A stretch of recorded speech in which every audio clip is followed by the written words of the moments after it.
श्री स्वामी समर्थ सर्वांना. स्वामी महाराजांचे हे रूप तुम्ही अनेकदा फोटोमध्ये किंवा अनेक लोकांच्या देवघरात पाहिलं असेल, पण कधी विचार केलाय का की स्वामींनी हे रूप नक्की का घेतलं असेल, कुठे आणि कधी घेतलं, यामागची खरी कथा काय आहे?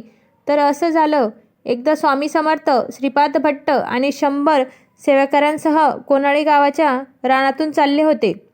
वेळ संध्याकाळची. दिवसभर चालून चालून सर्वजण दमलेले, अंग थकलेलं आणि भुकेने व्याकुळ झालेले. त्यांची ही व्यथा स्वामींना दिसली. तेव्हा स्वामी हसले आणि म्हणाले, आज साक्षात अन्नपूर्णा तुम्हाला जेवायला घालणार आहे. हे ऐकून सगळेजण चकित झाले. कोणालाही विश्वास बसेना. पण स्वामी पुढे चालत होते. रात्र वाढत चालली होती आणि भक्तांची भूक अधिकच कडकडून जाणवत होती. शेवटी त्यांनी पुन्हा स्वामींना विनवणी केली. तेव्हा स्वामी शांतपणे म्हणाले, पलीकडच्या घरात अन्नपूर्णा तुम्हा सर्वांची वाट पाहत आहे. भक्तांनी स्वामीच्या सांगण्यावरून विश्वास ठेवला आणि तिकडे गेले.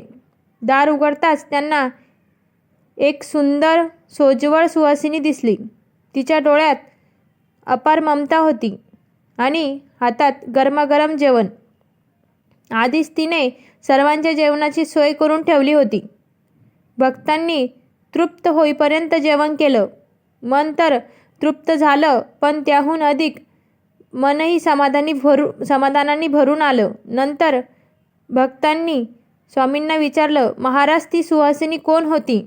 स्वामी समर्थ मंद हसले आणि म्हणाले, ती दुसरी कोणी नसून अन्नपूर्णाच होती.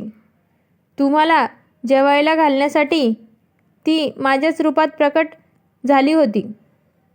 स्वामी समर्थांना अनेक भक्त स्वामी आई म्हणून सुद्धा हाक मारतात.